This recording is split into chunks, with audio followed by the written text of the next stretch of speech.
Thank you to our channel sponsors, Jet.Build. If you're looking for ways to better manage your real estate development and construction projects, look no further. Jet is the command center software for end-to-end real estate development and construction management. That's www.jet.build. Andrew, welcome to the show, man. Yeah, thanks for having me, Adam. I'm excited to be here. Yeah, excited to hear your story, for you to share your story. Real quick, where are you calling in from? I'm over in Wiley, Texas. It's about 30 minutes east of Dallas. Awesome. We were just chatting about weather and it being summer right now during our recording time. So, we're laughing about, summer heat, generally speaking, and laughing about all the complainers of summer heat. I'm glad you and I see eye to eye in terms of it's summer, it's supposed to be hot. Enjoy it while it lasts. Exactly. Man, I was up in Colorado previously, so anything without snow, I am very excited about right now. So I'm looking forward to finishing off the last few months of this warm weather until we see what's next. Me too, man. Me too. All right, so we'll kick off with your formal introduction. Andrew Malkemus served for over 8 years in the U.S. Army. In 2016, Andrew enlisted under the 18 X-ray program. In 2019, Andrew graduated from the Special Forces Qualification course.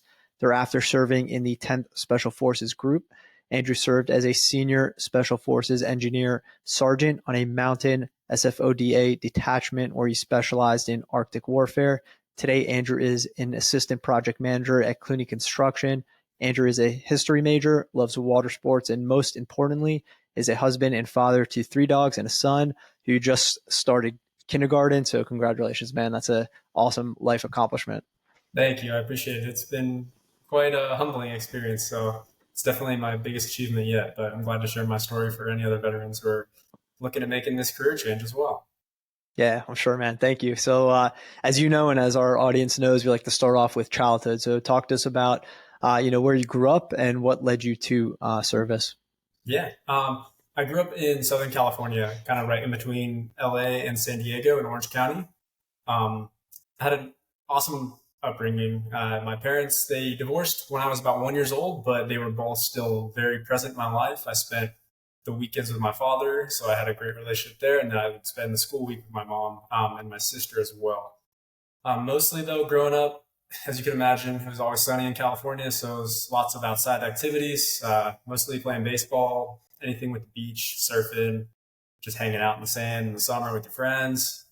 Um, Kind of growing up though, I always wanted to be a professional athlete. I wanted to play baseball. That was my, golden nugget that I wanted to achieve. Kind of around high school time though, I realized that wasn't going to be quite the, you know, the achievable dream that I once saw, due to lots of factors, being a kid and odds of playing professional baseball are pretty low. But I was kind of lost for a while. I did not know kind of who I was at that point when I stopped playing baseball. That was a hard thing for me to kind of adjust to and to swallow. It took almost 15 years to really kind of see the whole picture. But the way it kind of played out was I ended up going to a junior college, kind of messed around the first few years, got distracted, didn't really have a purpose until my father kind of pulled me in one day and was just having an honest conversation. It wasn't like hey, this is what you need to do. This is what other boys your age are doing, anything like that. It was just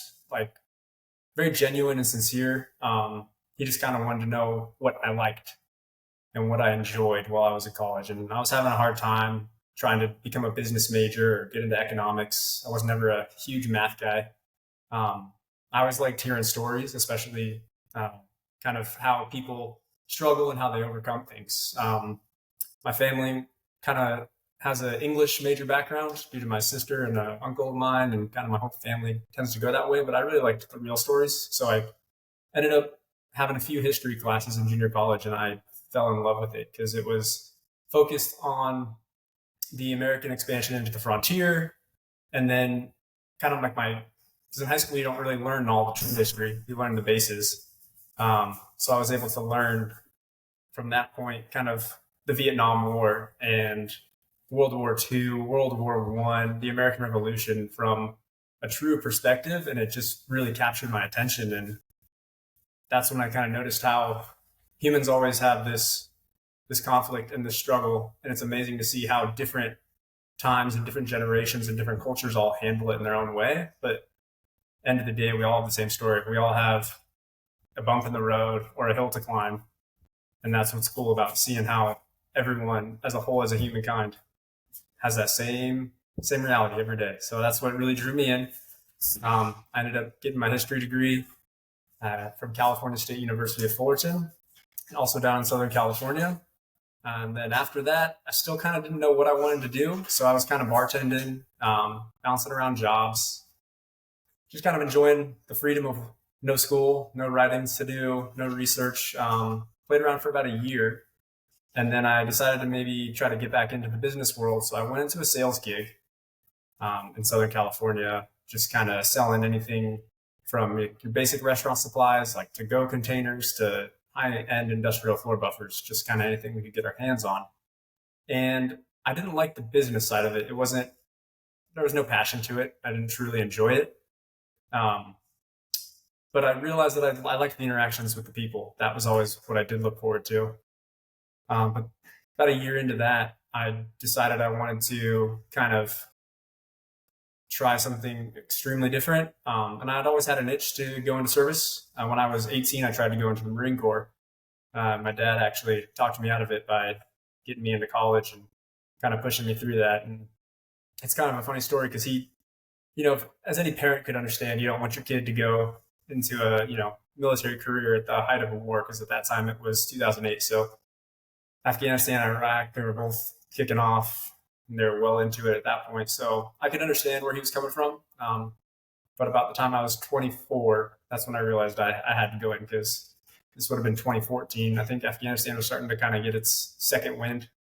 And so I told my father. He was a little worried about it, understandably so, but I think I was mature enough to understand kind of what I was getting into. And he just kind of respected that I had finally taken a lot of time, put a lot of thought into it. And when I was 25, I first started reaching out to the recruiters.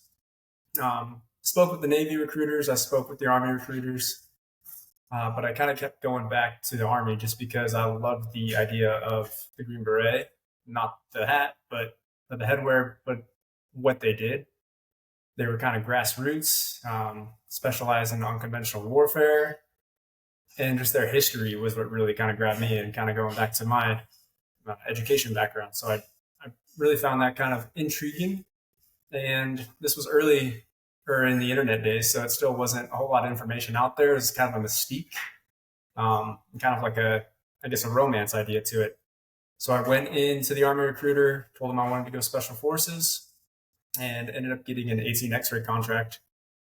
And then about 6 months later was when I kind of shipped off. But prior to that, I had actually met my wife kind of while I was training up, getting ready to go join and go enlist. She was a personal trainer at the gym I was working out, and it was a whirlwind romance. We fell in love right away, which was a beautiful thing. But the best part about it was we had this window where I was going to be leaving soon. And she was hands down my biggest supporter, always has been. And she was the one who's like, no, like, we're not putting this, relationship first. Like, this was your goal. Go do it. And I'm going to be here and stick with you throughout all of it. We ended up actually getting married prior to me going off the basic training. So we had started dating in April.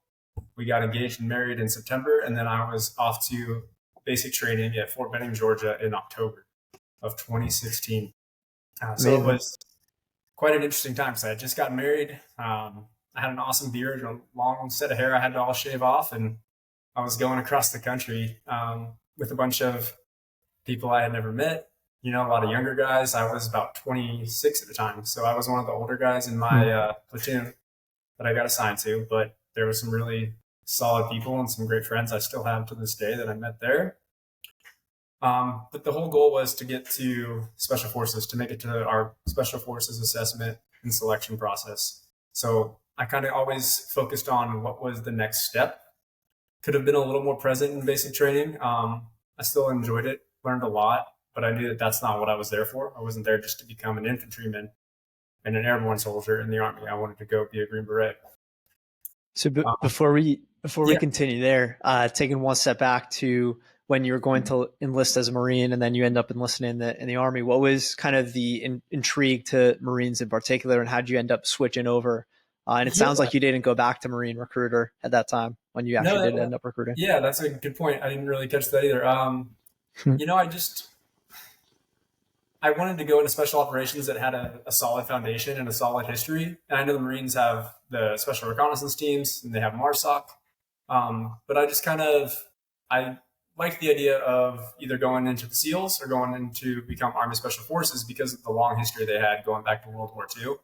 Hmm. Um, and maybe the Marines do have that. I just didn't do my due diligence there, perhaps. But that's what really intrigued me is the history of what those guys did going back to day one when they were founded. Hmm. Just the stories of those guys and kind of the limited material and limited time they had for training to go do these, historical events. There's a beauty to it, I thought. And that's what Hmm. really, it's Green Berets and Navy SEALs are cream of the crop. So to me, that's where I felt like I belonged in a way. Totally. Don't know if I lived up to it, but No, I think you did, and I like how you described your intrigue to history, and that made a lot of sense to me in terms of how you ended up, going the route that you did. How did you find out about that 18 X-ray contract? Did the recruiter tell you, or you did research? I think I might have found it online before Mm. chance. Everyone who's ever been to a recruiter knows they're just, they have a job to do. So they don't always divulge every bit of information or every option that's possible. So I think I did a little research to be fully prepared. I like to always Mhm. go in not fully blindfolded. Um, so I just kind of got that set and talked to them about it, and they were very open to it. I think if I was an 18-year-old kid, might have had a little more pushback, but Mm. once I explained what I wanted to do and why I was there, they were fully supportive, and I had a very smooth process. I think I was really only active with the recruiter for about 4 to 6 weeks before I was shipped off to basic training. So it was a good experience. I'm happy with where it ended up. Awesome. And what were you doing to train to get prepared? Was that based on things you were finding online, or were you just making that up? A little bit of both. I did a little bit of research to kind of see that I needed to get my cardio up. So I hadn't been really doing a whole lot of cardio at the time. It was mostly focused on powerlifting and, your classic traditional functional lifts. So I still incorporated deadlifts and squats, but then I really started ramping up my cardio, and I would always run every morning for probably 5 or 6 days a week. And then I would lift in the afternoons. And I did that for about 4 or 5 months up until felt like I was ready to go. I was trying to hit that 300 PT score, So once I had my 2 mile run for the Army under 13 minutes and I was maxing all the push ups and sit ups, like I just wanted to be the most prepared I could be, even though running is not my favorite thing. But I put in the work to make it happen. So I And kind of kept it simple. There's no crazy science to it. yeah, yeah, awesome. And in hindsight, do you feel that that was like a correct, trajectory for those listening if they're interested in going the same route? Yeah, definitely. I don't, unless you don't have a background in kind of physical fitness, if you haven't been working out for a few years, it's probably worth looking into some programmings that are out there. But it's nothing too crazy that a young guy or girl can create for themselves. If you just kind of look at what you need to do for PT tests or whatever Mhm. physical fitness events that may be on whichever branch of service you choose to go into as PT, you can tailor it to your own. It's really about the effort and the dedication, showing up every day, waking up early, getting out there and getting that work done. That's the most crucial part. Yeah, yeah, well said. I agree. Awesome. So moving forward, you kind of touched on this. I was curious to ask, getting into basic training, really in the beginnings of getting started, the first few months, call it, being a bit older than your peers at that time. What was that dynamic like for you? It was it was interesting to start. I was kind of standoffish a little bit just because I knew I was an older guy around. There was a handful of us, maybe about 4 or 5 guys within my age range. And is natural, it's natural human psychology. I think I drifted towards those guys because we had more in common. A couple of them were married. A couple of them were in serious relationships. And here I am with a new wife that I haven't seen yet in months. So I tend to hang out with those guys. It's a team event though in basic training. So you have a whole platoon. So you Hmm. interact with the 18-year-olds. sometimes 17-year-olds, and you do notice a difference. But it's kind of a building experience, I think, for you as well, being that older person, because they instantly look up to you.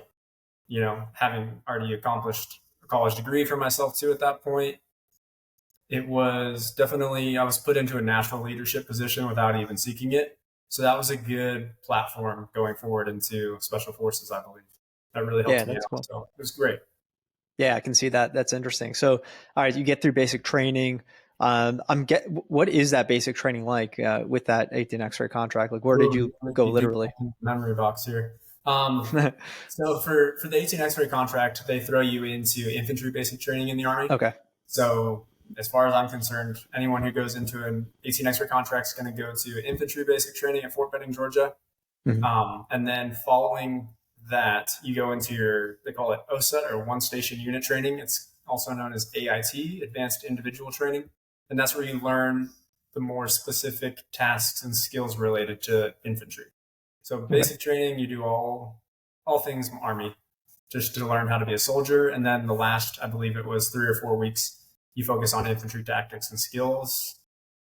And then you do your graduation, but unless you're a 18 X-ray, everyone else was getting shipped off to their own units, whereas all the 18 X-ray kids go straight into Airborne school to become Mhm. Airborne qualified, which is also at Fort Benning. So it was very convenient. We just kind of had some more freedom, but we were still living the same lifestyle in barracks, and eating at the defects and not really talking to many people outside of your training every day.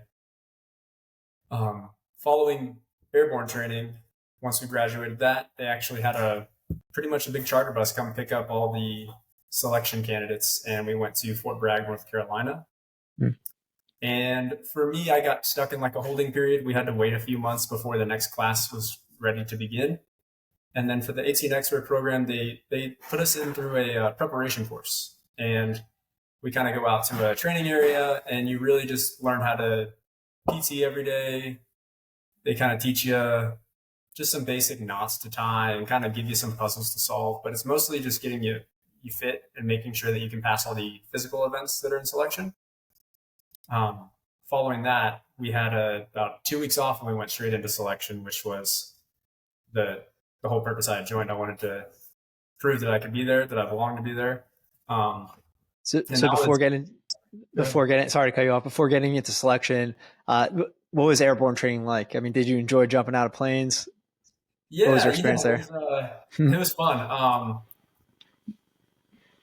It was about 3 weeks, I think, 3 or 4 weeks. And it was a good time because the for me, the scariest part wasn't jumping out of the plane the first time. It was prior to that. We were doing kind of like a ground week, and they have this tower that's almost like, if you picture a tree house and a box up top and like a zip line kind of coming out for your static line to hook into. Jumping out of that tower, I was much more nervous than jumping out of the plane for my very first time. The, the It was, tower, the, yeah, just like, in a lot of yeah, ways, the tower is like more real than jumping out of a plane, right? Like the plane, you can't really understand the magnitude. The tower, it just feels more real. totally. Yeah, you understand. Yeah. You can see the ground and you can kind of understand that impact if you don't hang on to that static line, I guess, if you hooked up wrong onto the cable. But that was definitely a little more nerve wracking. My very first jump, though, I went out the door. Probably had a terrible exit looking back. I probably was nervous. So hopefully I did things correctly. But, chute opened up, did my good 6 second count for the T11 parachute. And I'm looking around like, oh, this is awesome. Like, wow, I feel free. And, there was someone kind of over to my left. So I pulled the slip, went away, used my training, felt real confident. Kept looking around. I looked down, and within 10 feet, there's a parachute below me. And I landed on top of his chute. And in training, they teach you, if that's going to happen, before you hit the chute, you start running. So as soon as you hit it, you run and jump off the edge. And I didn't even really think about the training, but they did such a great job at that school, kind of instilling it in my head, that before I realized what I was doing, I was already over the edge of the chute, and it scared the hell out of me. But it probably saved my life and the guys below me, looking back. But that was a solid time, solid experience for my first jump. Awesome. Awesome. Yeah. So then so you get your wings, and then the next phase, like you said, you're in this holding pattern. Who's leading that toward the qualification course? Yeah, so that was always run by cadre, Hmm. special forces instructors that kind of run the schoolhouse for all the special forces candidates. So we kind of always had like a morning formation. They kind of give you your tasks for the day. Most of the time, we are just kind of in processing base, setting up everything administratively. And they'd hold us for PT. We'd work out. Sometimes we'd just stand there for hours, because they couldn't release us. We were new students. They didn't know to trust us or not. So those were longer days of just kind of a few tasks throughout the day, getting smoked, which means, being forced to exercise, which was always a fun challenge because, for me, it was exciting. That's why I wanted to be there. I'd look over and I'd see this Green Beret yelling at me to do more push-ups. And it was like, oh yeah, I can do those. Let me show you. I want to be with you on your team. Like, it was a really cool experience kind of getting to see these guys in person and knowing that it was somewhere where I belonged. Yeah, absolutely. Getting smoked is part of the journey, so you got to embrace it. Yeah. Awesome. So you're lining up for Q course. Walk us through what that's like. Getting started, going through it, challenges, whatever comes to mind. Yeah. I was definitely nervous, not going to lie. This was the whole reason why I was here. And at the time, when guys weren't getting selected, if they weren't making it through selection, they were predominantly becoming tankers, and they were going to be stationed in, Lord knows, mostly Fort Bliss, I think it was at the time. And I was terrified. I was like, I don't want to go there. I don't want to sit in a tank.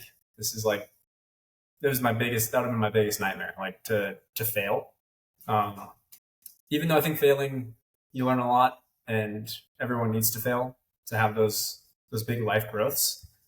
But this was the time I knew I couldn't. I had a wife waiting on me to get to North Carolina because once I got selected, then I was able to move her out to North Carolina as well to continue the Special Forces Qualification course. So the pressure was immense, but it was also healthy because I knew ahead of time and had time to mentally and physically prepare for this. So I was ready for it. But that first realization of like, oh, tomorrow I'm going out to try this and this is going to be it. It was nerve wracking. I kind of probably psychologically or subconsciously blacked out, for lack of a better term, and just kind of went into game mode. Mm-hmm. Showed up. No one tells you the answers, you just kind of have to figure it out on the fly.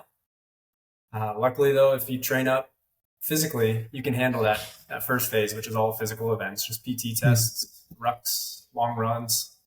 And that was always where I was excited to do it because that's what I knew I had the most preparation for.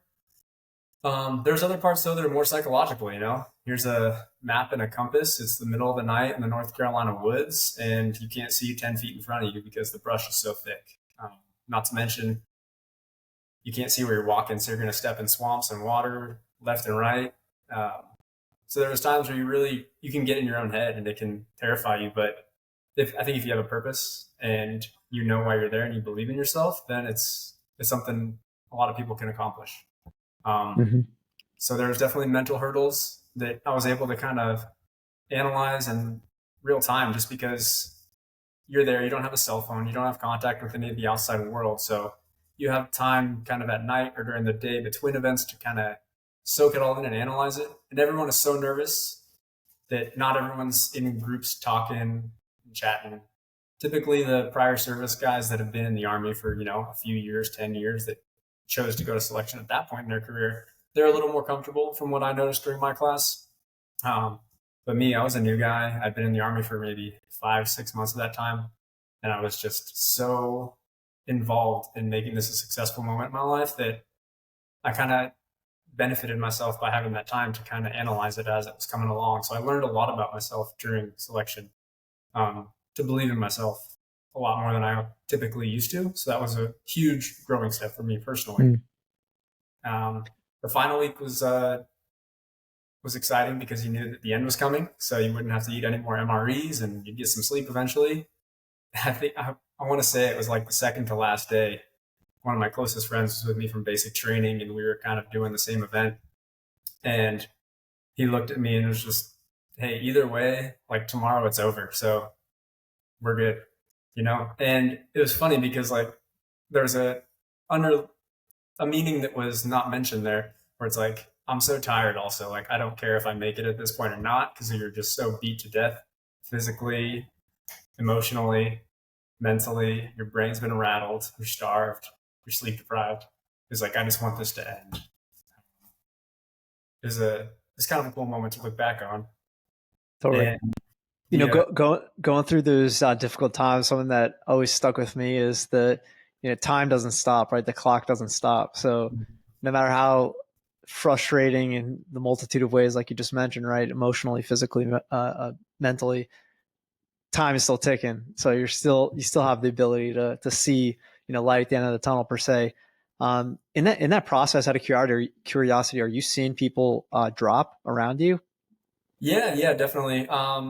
Drops probably started day one or day two, and they happened. I don't remember how frequently, but I would Mm-hmm. assume it was every day now, kind of throughout the whole process. So the biggest drop was after the PT test, like Mm-hmm. must have been day two. Um, you see 50, 60 people get dropped. And my class was a class of over 300, I believe, or right Wow. around 300. So yeah, it was a huge chunk instantly off the bat. And it was like, oh man, this is real. You kind of look around, you see some friends that couldn't get that six pull up or whatever it was. And you're like, dude, this is real now. Like, sorry, but I got to keep going. Cause I'm here to finish this thing. So it Watching. definitely a little weary kind of, when you see that size, that second week of the Mhm. class is like really down to like maybe 100 people. It's kind of mind blowing, humbling, really. Yeah, I was going to ask a question along those lines. Was that a motivating factor for you? Was it neutral? Was it, you know, a demotivating factor? Do you Yeah, I remember? think it went, you had times where it was motivating. There was times where it was kind of demoralizing. I think the first few cuts, it was exciting. It's like, yep, I'm still here.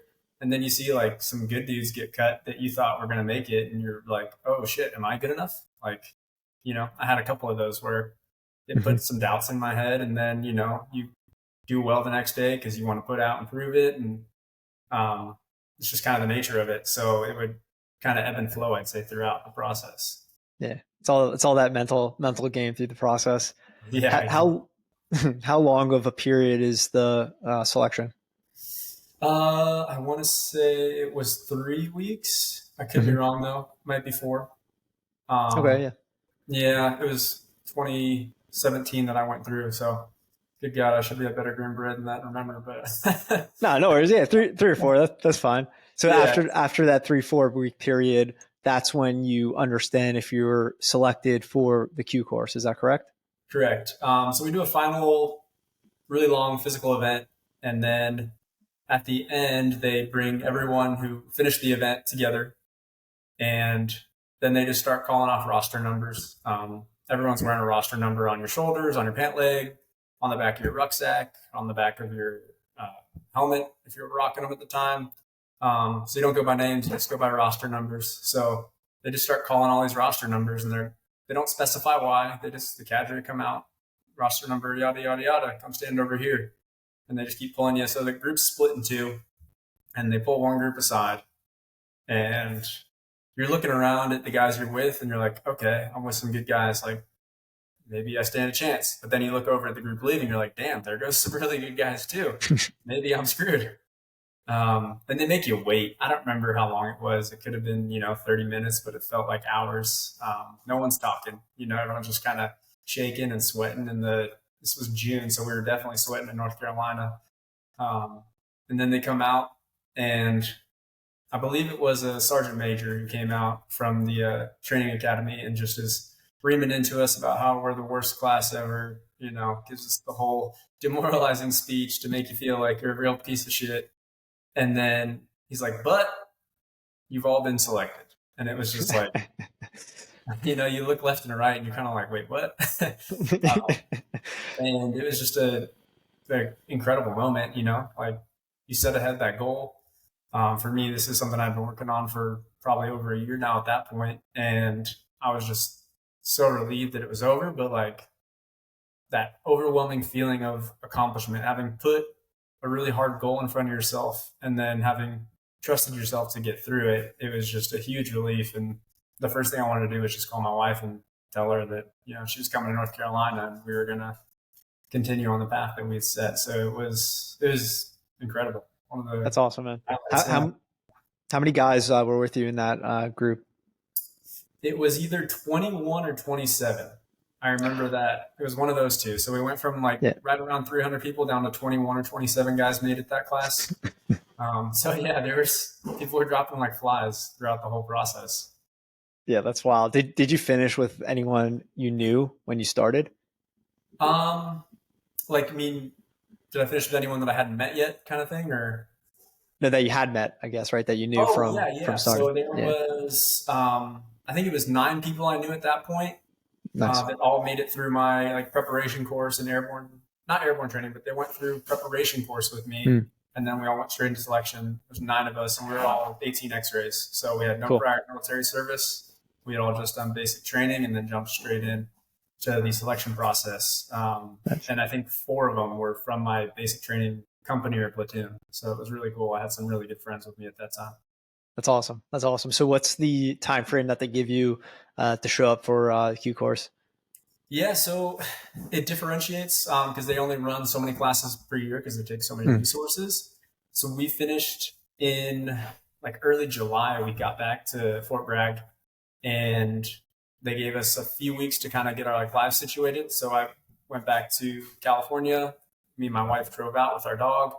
Then we moved into our apartment, and then they gave us a report time to like show back. So we showed back up in August, and they're like, "All right, we don't have a class for you guys until January." So we just kind of had nothing to do until January, and it was an interesting time. The course was kind of going through some changes. They were kind of like adjusting things and kind of, oh, this is my little girl here. uh, they were kind of just trying to implement some new, I guess, ways to conduct the Q course. They kind of do this every couple of years. It seems like they change it to one style and they switch it back. And I was just happened to be lucky enough to be there during the transition period. So we had about kind of all fall until the new year off, where they just told us to show up for formation to make sure we were all alive and safe and healthy. And then they told us that we were grown men at this point and we had to go do PTR on our own. So it was kind of freeing. I'm sure we had some, details we had to pull, clean up some trash, things like that. But it gave us time just to kind of get back in that pre-selection mentality. Mhm. So I had a good group of friends that I was going to start the course with, and we would meet up every morning and we'd run. We'd all go home, do our thing, take care of our, personal chores, our own lives, and then we'd meet back up kind of either before or after lunch, and then we'd do some strength training. And it kind of checked you. You didn't have. I guess maybe it was a good thing. We had time to kind of get back in that mentality of like, I haven't made it Mhm. yet. I might have been selected to start this, year and a half, 2 year long course I'm about to go through, where I really learn my job and get tested constantly. But it was a good moment to not get, not let that ego creep up on you too much. It was kind of a Yeah. nice little back to the baseline. Here we go. Do you remember if it took you a while to, I'll call it, recover from selection? Yeah, it did. It took me about a month, maybe a month and a half to really start feeling good again. Right. I remember the first few days, I just didn't do anything. Your Yeah. feet are swollen, you're hobbling around like a little old man and feeling pretty poopy about yourself. But about a month in, I started getting back into physical training and just started with some like very basic like bodybuilding, like let me Mhm. get this bicep curl in real quick kind of movements. And then it progressed over the next few months, getting back into kind of, Ultraman training. You're running, you're rucking. We'd even go swimming, lifting weights. It was full swing again, but it definitely took some time. I'll never forget my feet, Yeah. how jacked up those were. Yeah, I asked that because recently I heard a SEAL officer who's, I believe, still active, and his recent duties were or are, I'm not sure if it's still active or if it's very recent. He was talking about how they were switching up, buds and the pipeline to get to the SEALs, specifically for what I just asked you in terms of, not pushing recruits into a dynamic where they're going to just, get injured naturally. So, and, I'm kind of laughing at myself. I remember it's just, you're basically just pushing through injuries no matter what. So that period that you had, that month and a half, right, to heal, that sounds, it sounds about right. It sounds like a normal time frame for anyone to heal That's an awesome, situation that you found yourself in naturally. So do you have any idea if, uh, they have you heard a similar thing, right? In terms of switching up, uh, you know, selection, going to Q course, in terms of allowing people to heal. Yeah, I haven't heard anything specifically on that, but Mm. I know that at least for the Army, they are becoming a lot more educated and Mhm. knowledgeable and implementing kind of practices and techniques to allow for that soldier recovery from kind of all training events, really. They know how there's so much science now. People are actually doing a great job of really diving into it to better the soldier's longevity. So whether Right. it's like mental, physical, I'd say the Army is getting much better at it. I don't know if they've implemented it for the Special Mhm. Forces Qualification course just yet. I think I just kind of got lucky in that timing and had enough time to fully recover. But I'm sure there's guys that have gone after me that weren't so blessed on that end. Right. Yeah, exactly. I mean, I've even Yeah. seen, obviously, like it's just a massive industry now in terms of gear, right? I Mhm. mean, that shift occurred not too long ago. And obviously that impacts, I mean, I know you just said, your feet were swollen, et cetera. And I mean, just the improvement of gear changes, at a minimum, the recovery time just from having, proper setup. So yeah, just Oh, thinking out loud. Yeah. 100%. Definitely find your boots that work for you if you're going to go to selection. Yeah. All right, so you get to Q course. What does that look like in, I guess, in each stage, right? Walk us through that. Yeah, so all right, we had to kind of redo all of our physical gates again first thing off the bat. So you're doing your PT test, you're doing a 5 mile run in under 40 minutes, a 12-mile ruck in under 3 hours, and then there was another land navigation course, different location from what we use in other trainings, just because they wanted to really test us again. So it was something fresh we had never seen, which was actually a very challenging land navigation course that they used out there, and we ended up losing guys in that event. So we hadn't seen anyone kind of get dropped yet because everyone still stayed in shape, but the land nav cut quite a few people out of our Hmm. class again. So it was back to, the selection process again. It's real. Um, Following that, they kind of give you like some administrative classes on like the history of the Green Berets and kind of the current mission sets that were going on at the time and all the different areas of responsibilities that all the different special forces groups cover. So you kind of aren't a complete idiot. You know what guys are actually doing in real time and why they're doing it. So it's kind of like a history class, which was really enjoyable for me. Um, Following that, we went into, I believe it was small unit tactics, which is like a 6 week kind of SF version of Ranger School. So it's much shorter. You get a little more sleep and a little more food possibly, but it's still grueling. You're out in the woods running small unit tactics, ambushes, raids. So it was fun. We hadn't really had any real tactical training up until that point. So that was a really eye-opening experience, especially me. I didn't have a background in any of that stuff. I didn't grow up really shooting guns. I grew up with very, Southern California parents who just didn't know about that stuff. So I wasn't exposed to it until a later age. Um, so it was a really kind of humbling experience. I didn't know any of this stuff, so I was very eager to learn. I was trying to pick everyone's brain in my platoon. I was always going to ask the senior enlisted guys like, "Hey, can you explain this a little better for me? Like, where's the best position for us to ambush? At this site." Um, so it was really fun, but it was a smoker. I remember on my very first like graded event, everyone in the platoon gets graded on how they lead a patrol, and I was like the alpha squad, team leader or something like that. And I was kind of just going over how I was gonna, approach this once we got to the objective site. And I forgot what happened, but we did something, out of line. And our instructor made us burpee broad jump for about a click with our full gear on. So we had rucks, we had rifles, machine guns, and we're just beating ourselves up. We ended up getting there, like 6 hours late because it took forever to do that, 1K and 100-pound rucksack. Um, and we weren't broad jumping far. It was mostly just like get down on your knees, fall to the ground, get back up, fall forward again. It was pretty Right. pathetic, but I mean, that was I don't know if you humanly can do much more than what you yes, said. yeah. My knees are still thanking me for that day. Um, oh gosh, yeah. So Smite Tactics was about 6 weeks, and then following that, kind of on our last day there, they sent us off to a survival school. So you either got the weekend off or you went the next weekend. I think I had to go the first weekend. We go off to a survival school, so we were gone for another 3 weeks immediately following that.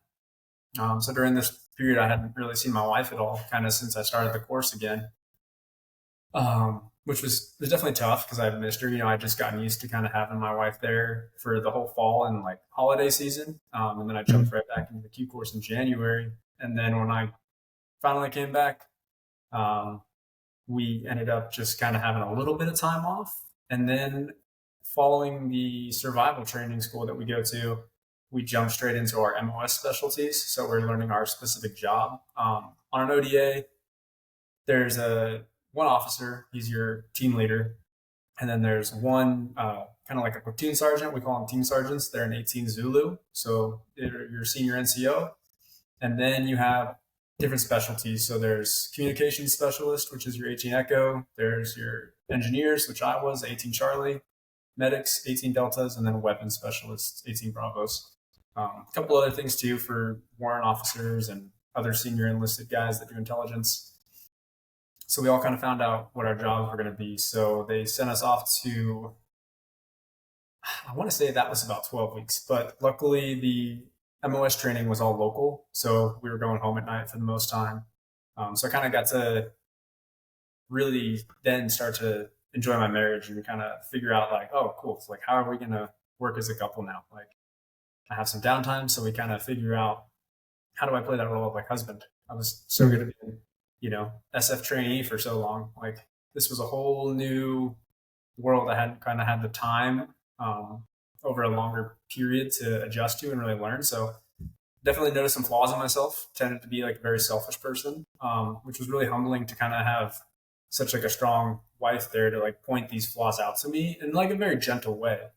But when you're so focused on your training and you're constantly trying to make the next cut and not get dropped from selection, it was very eye opening to kind of hear that like real genuine feedback of like, hey, this is what I need from you. And it kind of started, I wouldn't say that's where I began, but I kind of started to open up my like my more empathetic side, which I think is something that a lot of not just guys in SF, but a lot of people in the world generally kind of lack on a day-to-day basis. You're so focused on what you're doing, your task, what you're striving to do professionally, that you forget about those around you. So to give back, that was a big learning experience for me. Yeah, well said, man. I'll put a pin in that when we talk about, Yep. transition, translatable skills. Empathy is really important, and exactly as you mentioned, it's not specific to veteran. It's really just a general point to make. It ends up being pretty specific to veterans just because of the extremity of difference, right, of worlds that you're going in and out of. Yeah, well said, man. That's really interesting for you to be able to bring that up. So, how did you did you choose this MOS, or you were just given it? Did you have any like preference that you were able to write down? How'd that work? Yeah, no, yeah, they give you like a preference. Hmm. I think you got to pick like 3 or 4 that you wanted. And I wanted to be a medic originally. I thought that seemed kind of fun and translatable because going in, I didn't know if I was going to do a 20-year stint, do 5 years, 10 years. I really wasn't too sure. So I was kind of thinking like, oh, this, could be translatable. If I wanted to, I don't know, become an RN or a PA, anything like that in the medical world. And it was something totally new. So I think I wrote, I wanted to be a medic first, and then I wrote possibly either weapons sergeant or an engineer. And I ended up getting the engineer, which was really cool. I loved it. We learned construction was like our first thing we learned. Kind of just learn how to build like little base defenses and huts and things like that, just for any possible scenario that you could be in. And then following that, we went into our demolitions training, which was extremely exciting. I had really done any demolition in my life ever, and especially hadn't done any during training in the Army at that point because it was all a selection process. So that was my first exposure there. And math, my worst enemy, came back, and it was full on calculations. But we had some phenomenal instructors. There was a gentleman there who was a retired guy, and he would meet us on the weekends at base and just drill with us like all of these math problems and really like real life where he was placing demolitions and how he would have done this on a specific target that he would have used in the past, or if he did actually use something very similar to that. So it was really, really great to have such a phenomenal instructor corps there. We had about 4 or 5 instructors just for that section alone that gave us all their time, and they really wanted to see us succeed. So it wasn't like a smoke session every day, It was like, no, we need to learn this because we need you guys in the regiment. Yeah. Is this the last part of the Q course? No, this is about the second to last part. So Okay. following your MOS training, then you go into kind of like a real life scenario training base that they call, and let me pause this real quick. Sorry, one sec. We got a little something here.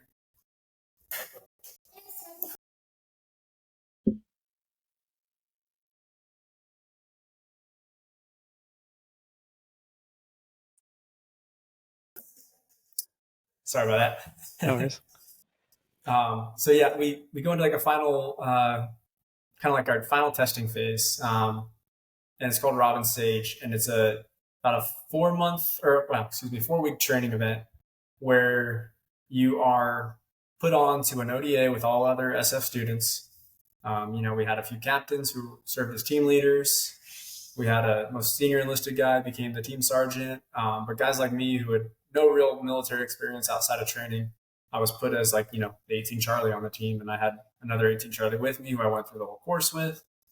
And they kind of put us in this training scenario that depicts some historical real life events. But it's really just to kind of prove that you have grasped all the skills and tactics from the entire Q course, all that accumulative training from kind of the history of SF, and all the physical training does come into play. Your survival training comes into play, your small unit tactics, and then your job specialty. So it's a cumulative event just to see if you're ready to go to the regiment. And that was a really fun experience because you have role players, you have a partner force. So you have, people acting as an indigenous population to this country that you're now in. And you are running around North Carolina just doing Green Beret shit. And it's, it's all controlled, but, that it's beautiful the way they get these communities to really tie into this training experience and make it the most realistic thing possible. There's no like cadre tap out. You can't be like, hey, I got a question. Like, what do I do? Like, it's game time. So you really rely on each other, which is the best part about SF because you're a 12-man detachment. There's no company to like call back to half the time when you're deployed. There's no battalion support right there immediately always.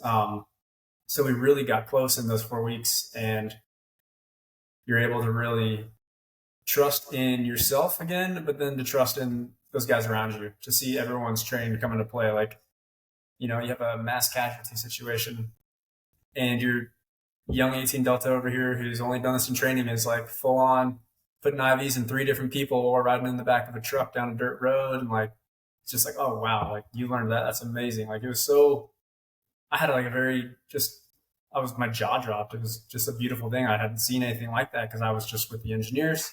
I knew we all knew how to build and place our charges and demolitions. But it was so cool to kind of see everything come together because when you're in your MOS training, you're just with the other engineers, you're just with the other medics. So it was really cool firsthand to see everybody come together. Sure. Culmination of a lot of hard work. Yeah, definitely. At that point, I guess right before that, had any additional people dropped? And then right after that, did anyone get dropped? Yeah, most of the people got dropped during our intro to the SF course where we had to do like the land navigation. Most people dropped there. And then the next big, student killer was SUT. I don't remember the numbers, but in my platoon alone, we started out around 30 people and we were down to the high teens by the end. So about a third dropped. During our MOS specialty course for the engineers specifically. I think we had a couple guys that got recycled. In fact, I Hmm. actually got recycled in the construction stuff. I had failed some of our exams there. So me and a few other guys, we kind of redid the construction portion again. And then we were able to jump back in and keep going. But the final event, the Robin Sage, there's definitely a handful of drops there. It's kind of like the last hurdle at that point. Hmm. So that was another decent dropping. And then following that, we jump into our language training. So it gets kind of mellow again, where you're going to Right. a foreign language training class every day from about 8 to 3 p.m. It's kind of like a nice leisurely lifestyle. Yeah, sure. I was going to ask where does that fall? And yeah, you just answered it. Before that, though, is there a certain point where you actually start to, I don't know, receive your weapon systems and your gear in general, or is it still kind of like training versions of that It's until you still finish? training business. Yeah. Yeah, everything's still controlled through the Special Warfare Center and School at Fort Bragg, Hmm. North Carolina. So everything is, you're using real weapons and all that, but they belong to the Yeah. schoolhouse. So you're giving them back, and you'll sign them out for whatever event you may need, and then you're giving it back. So we had like our basic, personal individual gear, like your rucks, your IFACs, your plate carriers, things like that. But we didn't have Hmm. any actual weapon systems yet at this point. Yeah, got it. Okay. All So right. we were So, using fours and beat up Berettas. yeah, yeah. I mean, fair. Yeah, fair enough, given the Yeah. circumstance. All right. So, language school. How's that? What's that look like Uh, for you? What language you have? yeah. I got Russian because I was assigned to 10th Special Forces Group. Our area of responsibility is Europe, so we predominantly do Russian or French. But it was fun. I had about 4 or 5 years of Spanish growing up in high school and college, so it kind of came a little easier because I already had familiarity with how to learn another language. Hmm. Still not very good at it. I've only had to use it a handful of times in real life. And it was, to get some laundry service done at like a laundry mat in Eastern Europe, or to order some food, like the basic things. They do a really good job in the 6 months they have us to teach us kind of how to survive if we needed to. If you're like stuck alone in a country where no one spoke anything but that native language, how to Hmm. kind of get around, which was it was fun.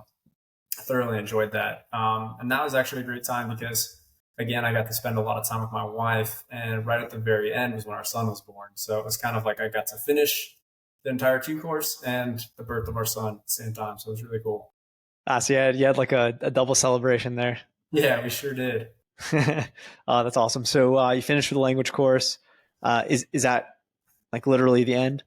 Yeah, that was it. That finished the Q course for us. Hmm. But we had like a period where Uh, they were taking guys who had like the higher PT scores, and they were sending them off to military free fall school prior to going to your assigned unit or group. So I got lucky and was able to go to the military free fall school down in Yuma, Arizona. That was a blast. That was hands down the most fun school I've ever been to. 3 weeks of awesome training. Then the first time jumping out free fall, there's no one attached to you. There's a guy jumping Hmm. next to you to make sure you don't do anything crazy. But that is something you can't quite understand. The ground is too far away. You're jumping at 13, 14,000 feet, and you can see it. You can see the Colorado River flowing right through the training area there, but it's just so far. All you have to do is just go back to your training and just kind of follow the steps you worked on the past couple of weeks and pull that chute and hope for the best. So I got to go live a thrill for a little bit, and then following that, I was sent to my unit in Colorado Springs. So I took the wife and we went up to Colorado to go sign into the 10th group. Amazing. In that free fall class course, who's there with you? So it was guys from my Q course that I Hmm. graduated with. There was a handful from other branches. There were a few Special Reconnaissance Marines. There was a few Air Force pararescue men. I Hmm. think a couple SeaTac guys as well that kind of jumped in as well. And then a handful of guys that had just got assigned, current Green Berets that were already on teams, but got assigned to like a free fall specialty team. So it was a good mix, but it was mostly Q course students at that time Hmm. when I went through. Cool. Awesome. Awesome. Yeah. So, you have a son, you finish Q course, you're moving to Colorado. What's that like for you?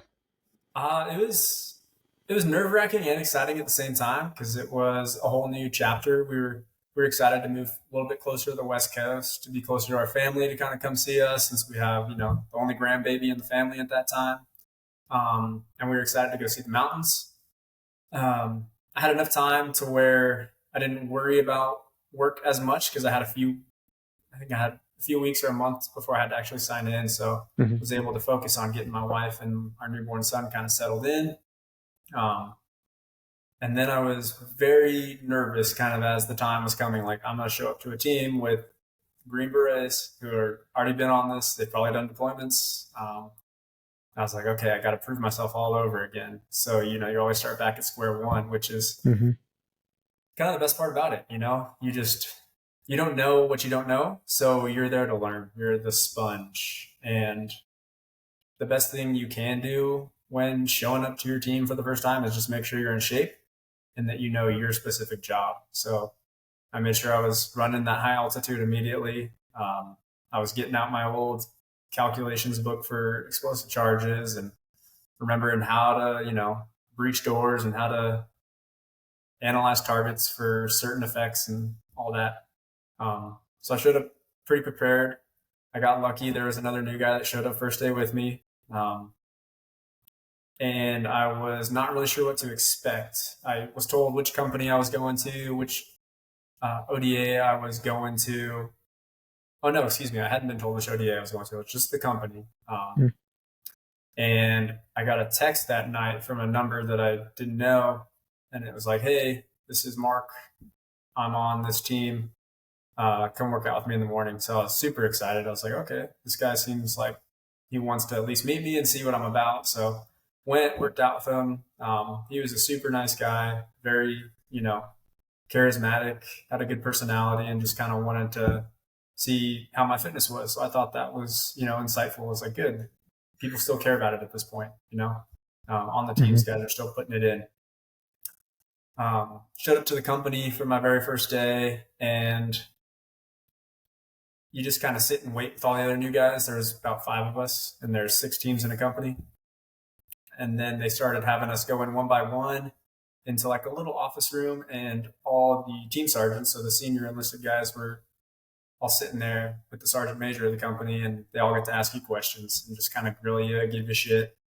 And then you find out which team you're going to at that point. So I got assigned to SFODA 0332, a mountain detachment. I was very excited because, spending time in the mountains, possibly skiing, snowmobiling, rock climbing, I thought that all sounded kind of cool, along with the actual Special Forces job. So it wasn't just going to be like a regular team or just even like a jump team, because we still jump as well. So it kind of got the best of both worlds. I wasn't sure what to expect. I was on my P's and Q's, calling everyone sergeant, calling the officer sir. But within a day or two, they're like, hey, just, first name basis. We want to teach you. Like, we're not that team that's going to grill you, smoke you. So it was a very welcoming environment. Obviously, you had to, be on your game and, show that you wanted to be there. But it was kind of an experience that I wasn't ready for yet, because I was expecting to, get yelled at, get chewed out, get smoked. But it was really cool. They just wanted to teach you. They wanted you to be the best you could be. So it was really great area to end up. And I actually spent my whole team time with that ODA from 2020 till 2024. Awesome. It was awesome. Yeah. Couldn't have asked to land in a better place. That's awesome. So what was the, I'll call it, integration period like? We kind of jumped right into it. We were kind of on the edge of possibly going to Afghanistan, possibly not. We weren't really sure. So we did like a whole pre-deployment train up for Afghanistan, preparing to go there. So we went down to Fort Bliss, did all the training there. We did a lot of training locally at Fort Carson, Colorado, kind of doing SFAUC, which is Special Forces Advanced Urban Combat, working on our individual skills as well as our team skills, just kind of creating that whole picture of an ODA to get ready to go. And then a little bit prior to the new year, we found out that our company was not going to go on this deployment. We were going to be going over to Europe to do a joint training with some of the Eastern European countries, and we didn't really know much past that. So our training totally switched. At that point, I was sent to go to the winter mobility instructor course. So had never skied before. I grew up snowboarding, so I had to learn how to ski in the first week. And then I had to learn how to cross country ski, snowmobile, and then how to do tactics in the snow. So it was totally different experience. We've been training up for the desert, kind of running around. And it was just a complete 180. I was definitely a little disappointed because I really wanted to go to Afghanistan that Mm-hmm. time, because that's kind of where everyone was going the whole time I was throughout the Q course. And you hear all these stories and you're like, yeah, I mean, I joined to serve, but now I don't have the control of that. So never made it over to the GWAP, but it was really cool because I got to learn all these other skills I didn't know that SF actually had. Um, Mm-hmm. so that was really fun. Following that, I want to say we just did a few more kind of team training events, working on unconventional warfare skills we hadn't seen since the Q course, just kind of getting everything ready. And then we ended up getting sent out to Europe, worked with like a local country there, and that was it. That was like my first experience actually like being a detached ODA. It was just my team of 12 guys. We were in this country. Obviously there's an American embassy and you interact with other Americans, but your whole job and purpose is to go train that country's SF. So we were working with the Georgian Special Forces over in Eastern Europe. Awesome guys. A lot of them had some real experience from the conflict they had with Russia in 2008. So they had a wealth of knowledge to share as well as we did too. We had kind of a mutual, I guess, knowledge transfer, which was Mm-hmm. really special because we had interpreters, but these guys also spoke English. So it was really cool just to spend 6 months with them, and we got to learn a whole lot about them, celebrate with them. They love to throw parties, which was really fun. They would always have us over on like Friday nights, and they would not let you like do anything. They cooked. They brought us, their drinks. But the best part was just getting out on the flat range with them and just shooting and talking shit and having a good time. Um, we got to do some really fun training out there. It was really special. But that was the only deployment I got with SF, but it was still a really great cultural experience. Mm-hmm. Awesome. What time frame? Like how long of a deployment was that? That was a 6 month deployment Mm-hmm. in the summer of 21. It was during COVID. Yeah, I want to say it was summer of 21 through the new year, kind of prior to the current situation going on between Russia and Ukraine. So we kind of were there just before that happening. Yeah. Wow. Did you feel like tension, like something was going on, or was it too far away? Honestly, like, yes and no, because there's always been that tension, and it was Sure. going on since 2014 or 2016. Um, so there was always kind of that this is happening in the background vibe, and the fact that the Georgian guys had real experience for especially some of the more senior guys from 2008. There was always talk of it, but we weren't quite sure if anything was going to happen yet or if at all. And then sure enough, it did, kind of like right when we got back. Mm. Yeah. But yeah, Yeah. Interesting. Yeah. really tell because you're in a whole different country. We weren't in Ukraine, so. Right. Right. All right. Cool. So you get back from that deployment. What happens next? Where are you at? Ooh, all right. Following that, there was just kind of like a shift because Afghanistan was pretty much over at that point. Um, by the time we got back, so we were had a leadership changeover on my team, and the focus was to really hone in on those Arctic warfare skills. Um, so myself and another guy had some experience being the winter mobility instructors, and we dove right into a cold weather kind of a theory course where they had brought in some experts from other countries to kind of help us really develop like winter tactics and to try to put it together. So we spent about a whole month just kind of out in the middle of nowhere in Colorado, practicing kind of small unit tactics in the snow. Um, Fun times, also rough times. We had just gotten back from a trip, so we were all a little demotivated from being away again so fast. And we got to really, though, just kind of suck all over again, which was kind of cool at the same time. We hadn't really, when we were deployed, life was wasn't a real deployment, but we were overseas in Georgia. Life was very, very easy. You went to training, you worked with the partner force, you did a few overnight things, you just really sharpened your skills and your team skills and practiced educating others in all military tactics, which was nice. But this was back in the woods, we're here we are again. We're rucking, we're not sleeping, we're running operations out of a small patrol base. We're starving. Now we're shivering.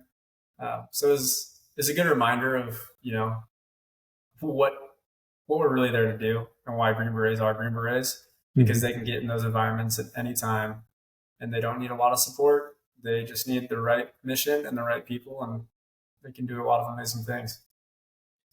First thing that comes to mind, or really just the main thing that comes to mind, is what's the tactic for your hands getting cold, considering what that means Oh, for your weapon man. system and so on. Yeah. So you're always rocking gloves. Yeah. I mean, especially in frigid temperatures. But it depends on like your movement. If you're on snowmobiles, like you want to have on big gloves because the wind is constantly hitting you. But if you're doing some cross country movement with a rucksack, like you're going to be just fine. You can just wear a very thin layer of glove because you're warm enough.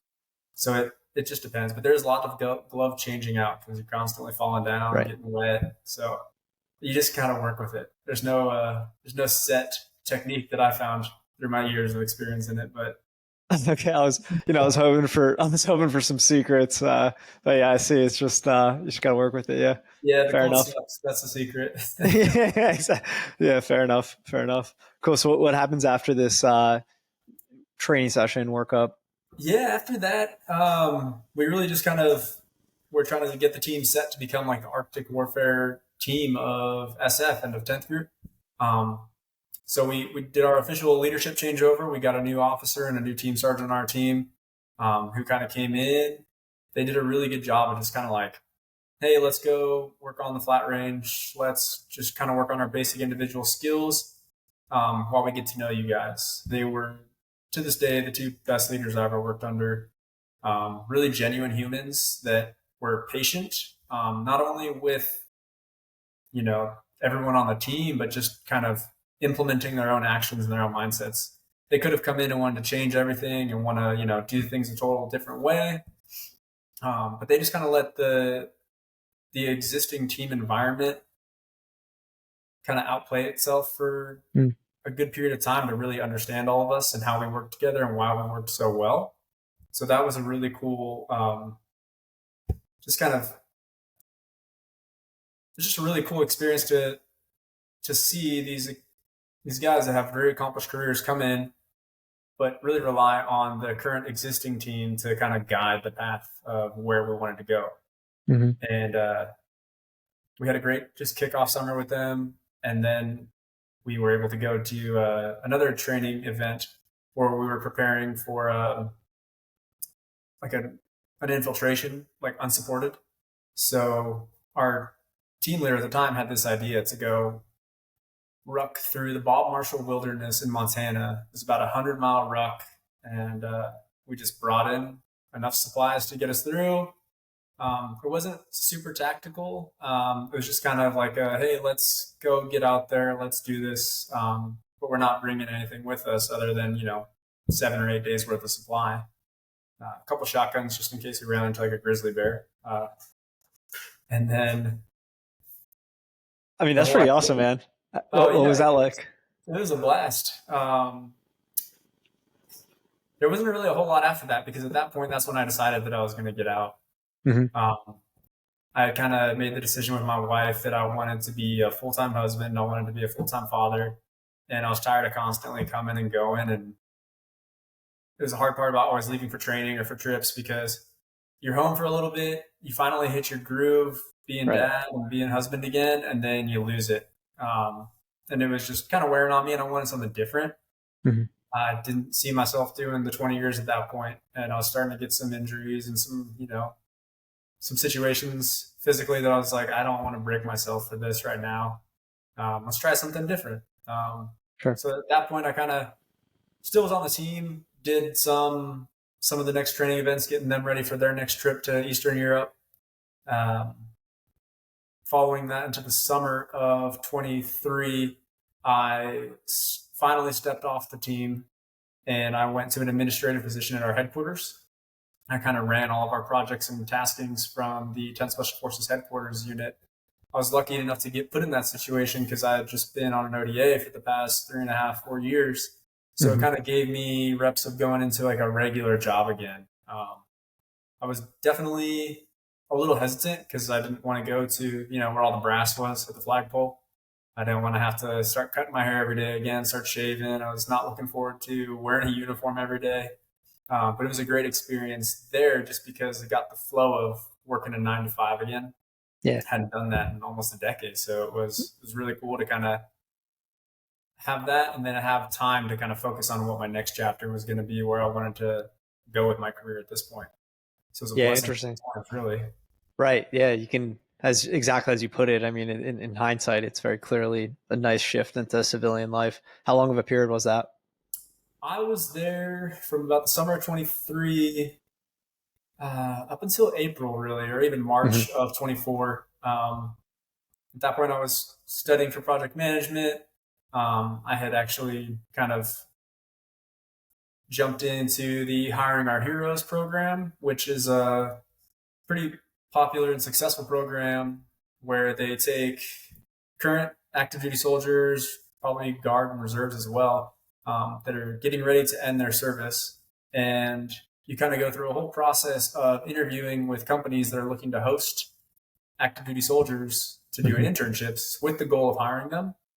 Um, so there's no guarantee you're going to get a job. It's kind of performance based, but the company will only bring you on if they do have some intent to hire you. So it doesn't Hmm. always work out, but I want to say most of the time it's probably over 90% that people are getting jobs with their host companies. So I kind of had time to kind of jump into this program. I was studying for my PMP. I was kind of figuring out where me and my wife wanted to go because we were starting to get burnt out from the cold weather in Colorado. Hmm. It just wasn't working for us. We'd get kind of like seasonally depressed just because I would Sure. come back from training and I didn't want anything to do with going outside in the winter. And for her, we're both water people. So we were having a hard time just kind of really feeling at home there. Hmm. So it was really nice just to have enough time to really take a minute.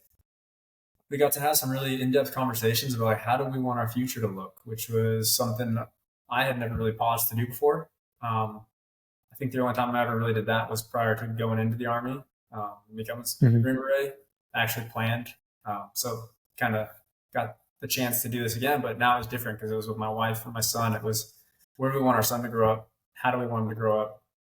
Is school the most important? Okay, so let's start there. We found school was the most important thing. We didn't really care where we lived as long as the school was good. But now since we had the option, we were both like, we want warmer weather and we Hmm. want some place to really enjoy our lives for that lifestyle. And sure enough, we chose Texas was like our prime pick because it's middle of the country.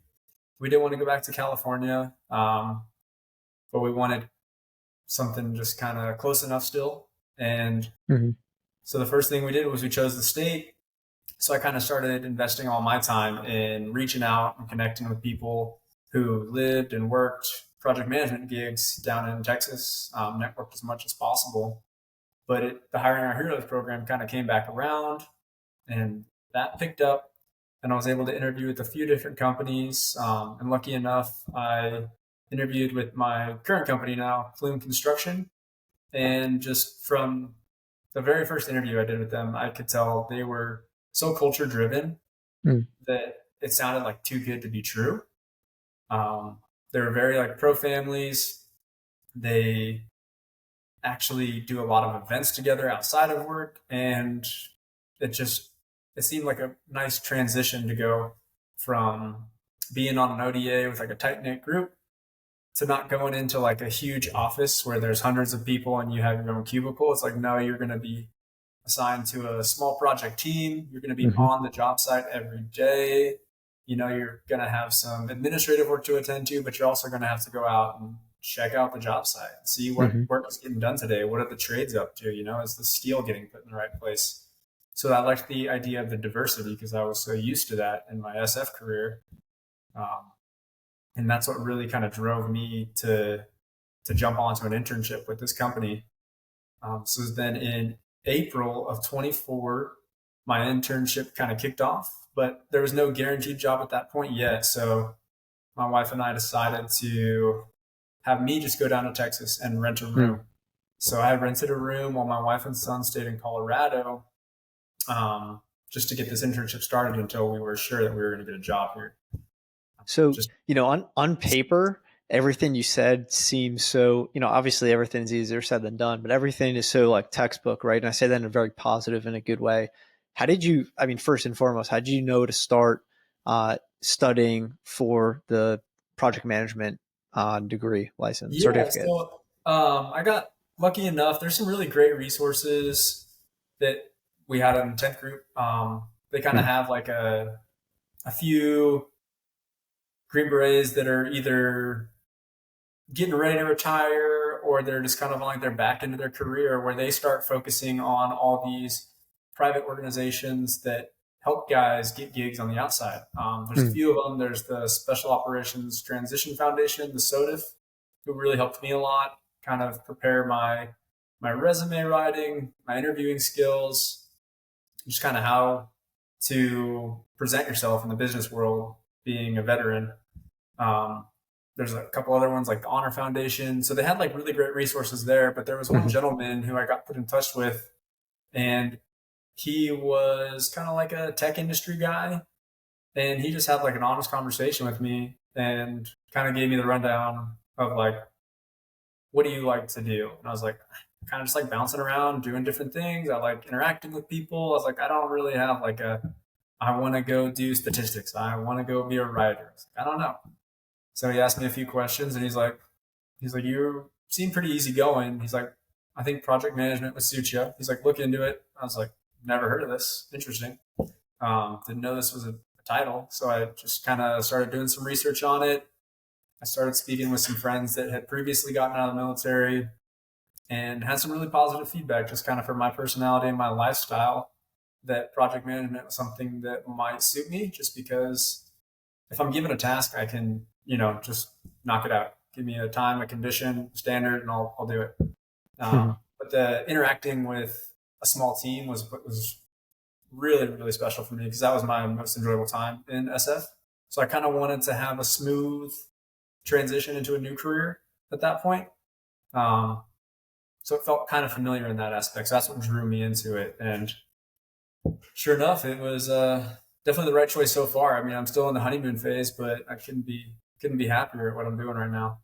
I mean, that's awesome. I'm really happy that, I mean, I'm just really happy to hear like the way in which you found your direction, because that's a very positive, sounding experience as much as it could be, at least.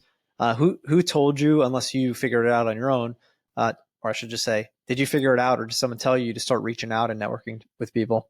Um, I kind of knew that it was something I should do. I just didn't Hmm. know how and when and where to do it. You don't really network a lot in the same as in you do in the army as you would in the civilian world.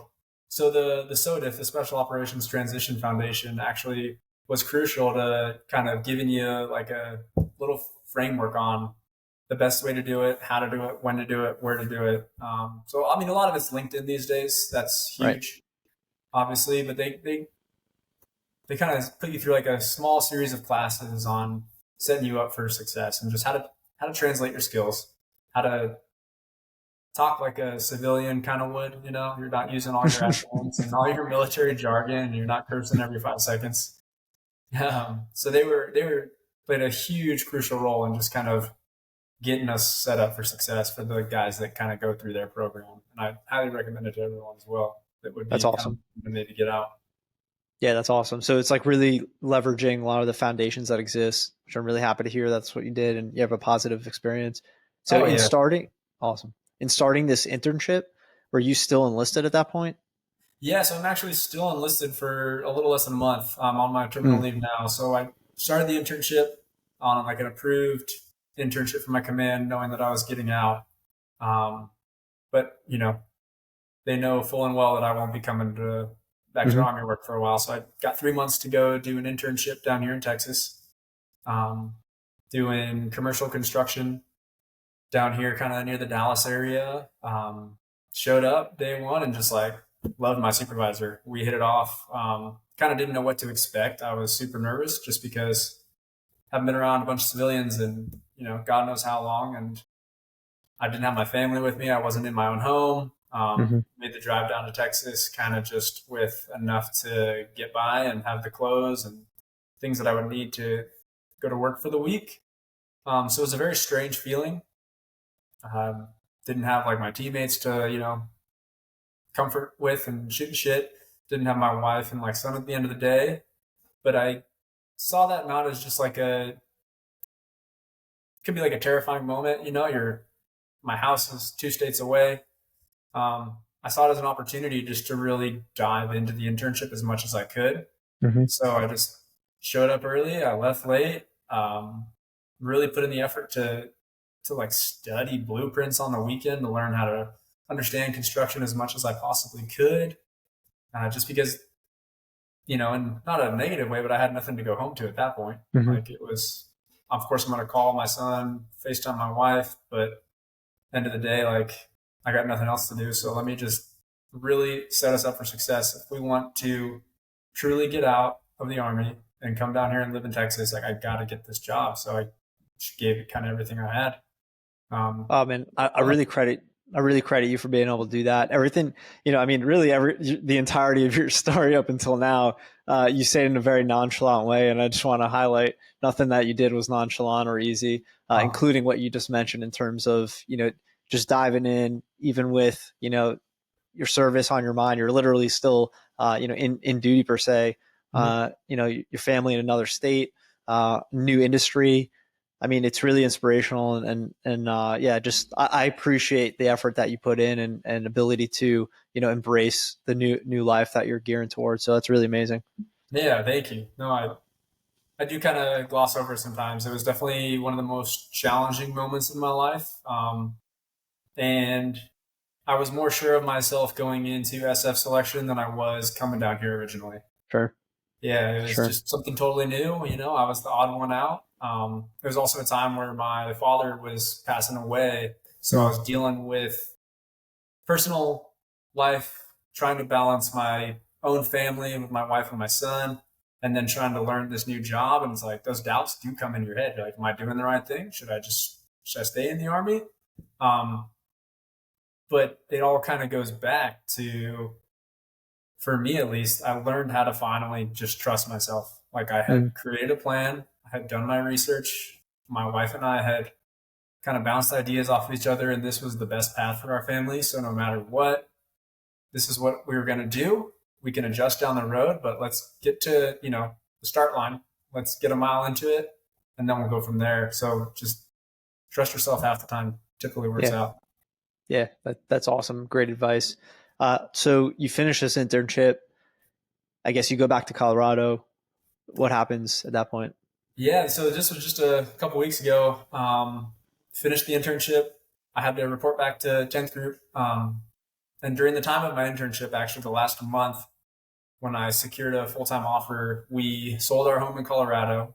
So I would fly back on the weekends and then kind of help get the house ready. We moved the family down here around the 4th of July. So I was lucky enough, I still had my best friend, who was an old teammate of mine that was still living there. And I crashed with him. I Mm, reported back to my unit. And then I just had already kind of set up a lot of things preemptively. Um, so I knocked out, a few last physical exams, had already turned in all my CIF issued gear and all my Spear issued gear for SF. And then I was just able to start chipping away at the out processing, kind of handling all the administrative things, doing, your, oh geez, your SGLIs for those familiar with it.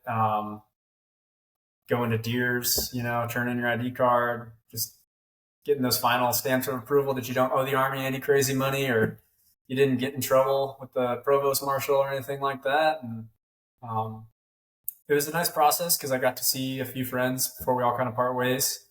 Some of my best friends were already, elsewhere, but it was seeing some really nice leaders that I had over the past few years when I was still on a team, and then when I went to that administrative position, kind of getting to see them again and thank them for the help kind of getting to where I am today because I definitely had some favors, just, like, hey, take this week off to go study for like your, project management, or hey, take this week off to go do your job interviews for this internship. Like, phenomenal support throughout all of it, just from team leadership, from 10th group leadership, and just enabling me to set myself and my family up for success. So it's nothing you can do alone. Um, I guess I'm sure people do, but it's something that I was blessed to have all the support systems behind me to really help get me off on the right path. Totally. Yeah. So signed out, and that was that. Drove back down here, and now I'm officially a Texan. That's awesome. I'm curious if, granted it's all very recent. Um, Nonetheless, do you think, to the experience you have so far in moving states immediately, does that like feel helpful? I'll call it, because it forces separation. I never thought about it like that. I think it could be. For me, my biggest separation moment was when I left my team. Mm. There's a few of us that had gotten reassignments to go be instructors or go to different things. So I was losing like my core group of like teammates that I grew up on this team with. Um, and that happened, about a little over a year ago. So that was kind of when the whole idea of separating from the Army was like really actionable at that point. I'd already Mm. made the decision that I was going to, but now seeing like my best friends in the world are also going elsewhere. We're no longer on this team. So it gave me time to get out of the Army mentally while I was still in it physically, and then to start devoting my effort and my emotions and my attention elsewhere. Sure. So I kind of Sure. had a Yeah. long period of adjustment. Right. Yeah. I mean, I guess as much as it could be too, going back to your time, like you said, switching to HQ, transitioning out, in that kind of a, day to day work capacity per se, while still enlisted. Yeah. It's a really interesting flow. And, it seems like obviously you had a lot of backing, but you also sought out, resources to help you have that backing. So I just wanted to kind of like put a pin in that, for others to hear and recognize that they also have the opportunity to seek, the sources that exist. So that's awesome, man. Yeah, definitely take advantage if you're in this position. There are so many resources out there, but you got to find them. No one's going to hand you the Right. book on the easy way. It doesn't Right. exist. Everything's a challenge. You got to get through it, and it'll work out one way or the other. So in that vein, and it could be literally that could be the answer. Transition from military to civilian. What advice are you giving, your former self, others that are listening? Yeah, I would just say trust in yourself, and you got to go through it. Everyone's experience is going to be different, but there's no way around it. There's no cheat code to it. You can try and scheme and put things off, but it's life. You got to go through it. There's no way around it. It's got to start and finish, and a whole long ass journey the whole way throughout. And that's it. I don't know. I mean, not a super philosophical guy, so I wish I had something more intelligent to say, but just put your head down, go through it, man. It doesn't. Yeah, it doesn't have to be philosophical. It's actionable, I'll call it. So that's great. That plays. Yeah. So awesome. So now transitioning into your professional career. I mean, you had a really awesome way of describing how that happened. I guess if not for the resource, that foundation that hooked you up with this company, or rather, if it was that person you said in the tech industry that kind of guided you to project management, were you finding construction, or was it really just guidance of people that led you there? I think it's a little bit of everything. Okay.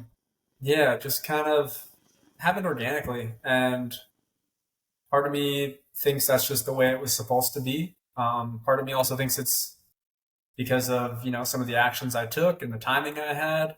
So at the end of the day, it's just the way it worked out. So I don't have like a solid grasp of that yet because it's all still fresh. Right. So maybe, a little bit down the road, I'll have a little better insight, but it just feels like a blessing really with the timing and just where things fell. Yeah. I was able to kind of jump in on this company I'm with through the Hiring Our Heroes program, but I had reached out to them and I was like, hey, I'm super interested and I'd love to, learn more about your company. And they got back to me right away. So there was again that action that got me there. But man, like I think they were meant to be there for me, waiting to see them, and for me to now come to this great company that wants nothing more than to be, a successful general contracting company doing good work down here and throughout the U.S. And they really, really care about their employees, and that's what stuck with me. So yeah, I just feel blessed, honestly. Yeah, I mean, I want to highlight what you just said because I think that's really, I mean, who knows? That really could have been the driving factor for you to have gotten this internship, which was you reaching out and showing actual interest, right? I mean, that really could be all it takes, right? Reach out to a company you think you're interested in, try it, see what happens. So who knows? It maybe wouldn't have happened, maybe it would have happened nonetheless. Got to give you credit for simply reaching out. Also, out of curiosity, did your MOS not kind of like? I mean, maybe it was like subconsciously in the back of your mind. Do you feel that Definitely that a played into little it? bit. Definitely a little bit because I was, interviewing with some companies that were more on like the tech side or the, national defense, security defense companies. Um, and just yeah, I was like, you know what? I always had fun building stuff. I like Yeah. tinkering around, doing projects around the house. Let's go see what's up. I think I might like construction a little more, especially because you get to see the whole development of your project. It's a Hmm. tangible item you can like go back and look at one day, Yeah. so that was what really sold me on getting into the construction industry. Yeah. Yeah. Awesome. And I want to touch on translatable skills. You actually mentioned some that I thought were really important, and that has to do with that team environment, right? Going into being used to small teams, going into small teams. Then it had to do with moving around, right? Being on job sites. Mhm. So I'll let you plug in. I was just trying to feed you your words because they're really important and they're great translatable skills or translatable culture even. Uh, Mhm. what's your take on translatable skills? Yeah, I would say in the military, you learn how to always be on the go. So that's very helpful. You learn how to adapt fast, which is crucial, and especially the way things are evolving constantly now with tech and AI. I mean, you blink and there's a new chat GPT or whatever it is, ready to go that can do 10 things faster than you could even imagine 10 things to do. Um, so being flexible and then just that interaction skill you get in the military. I don't think everyone always realizes it while you're in it. But you're Mm-hmm. talking with people from all over, not just the country, but the world, from different backgrounds. So you learn to have a conversation with, anyone from that being a, general commanding officer to some 17-year-old kid who just, first time on a plane, he jumped out of it. So the culture diversity is such a, I think, overlooked, um, I guess, skill and developing moment for those of us that serve because you don't get that in the civilian world nearly as much and as much diversity as you can being in service. Totally agree. Yeah, well said, man. To closing out the professional side, I want to give you an opportunity to plug in any career wins that come to mind. I mean, shoot, I start full time next week, so I'm just That's excited to be here. I don't have any huge career wins yet. We're kind of starting off a brand new project. We should be Mhm. getting our permit for construction here next week as well, so we're excited to kick things off. Yeah, so not yet, but maybe I'll have to get back to you on that one. Well, I want to give you next week as the career win. Okay, there you go. Yeah, that's actually a good point. Yeah, that's a good one, man. That's yeah. Don't put that down, right? That's an awesome career win. Yeah, yeah, touche. You got me there. I'm very excited Awesome, for it. awesome. Yeah, I'm excited for you. Cool. So closing out the show, we'll start with wellness practice. What does that look like for you? Yeah, I'm still big on getting up in the mornings and getting some physical activity in. Things have changed physically for me with some injuries and things, so I've adapted my training philosophy. I go a little lighter on myself these days. Not trying out for selection anymore. It's more of longevity. I want to be able to, Yeah. coach my son's baseball team. I want to be able to go paddleboarding with my wife across the lake over here. But always making that time, whether it's, an hour of yoga or a, hour long run or going and hitting some weights, like forcing yourself to get up and get moving sets your tone for the day. So huge proponent of any physical activity. Um, And then also taking some time to have some mental training, whether that's reading or whether that's listening to podcasts or just trying to learn something new, or if it's just even sitting. Sometimes I do this in traffic, sitting in silence and just actually thinking about my day and the events that happened and just kind of how it affected me with emotions, or trying to tap into that part of myself.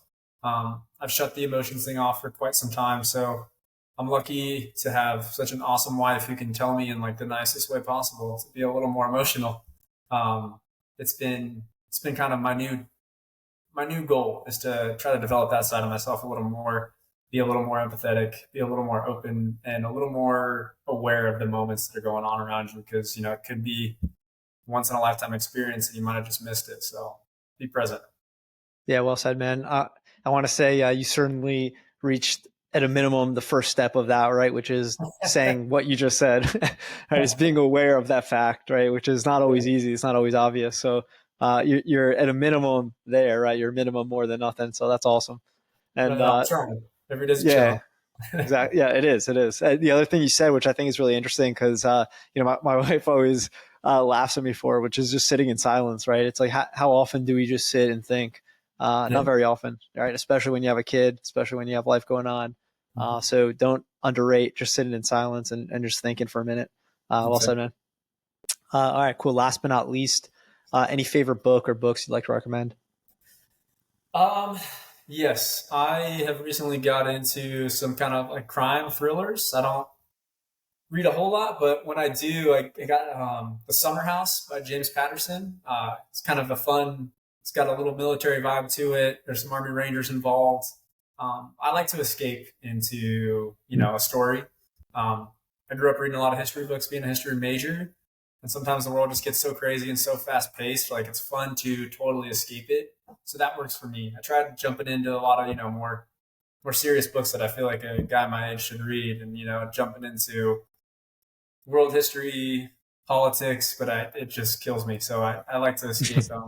That's a good one. And then also there's another one called The 60-Minute Man, another fun little military spy twist. So those are my two recommendations for easy reads. Yeah, awesome. I mean, yeah, sometimes you just need it, right? You need the easy read, and Yeah, everything else is, great. yeah, everything else is pretty. I laughed when you said it because I completely agree. It's just other stuff is really heavy, consistently even. So yeah, having an escape is good. I'll have those books linked in the show notes. I'll also have the organizations that you mentioned linked in the show notes for our Awesome. listeners to easily access. Andrew, that was really awesome, man. I really appreciate you sharing your story, taking the time to share it. I'm really excited for you in this new journey and for next week for you to start the project. Thanks for coming on the show, man. Thanks for having me, Adam. It's been an honor to be here with you and just hopefully share my story for anyone else. Appreciate you. Absolutely, man. Absolutely. We'll be in touch, brother. Sounds good. Thank you to our channel sponsors, Jet.Build. If you're looking for ways to better manage your real estate development and construction projects, look no further. Jet is the command center software for end-to-end real estate development and construction management. That's www.jet.build.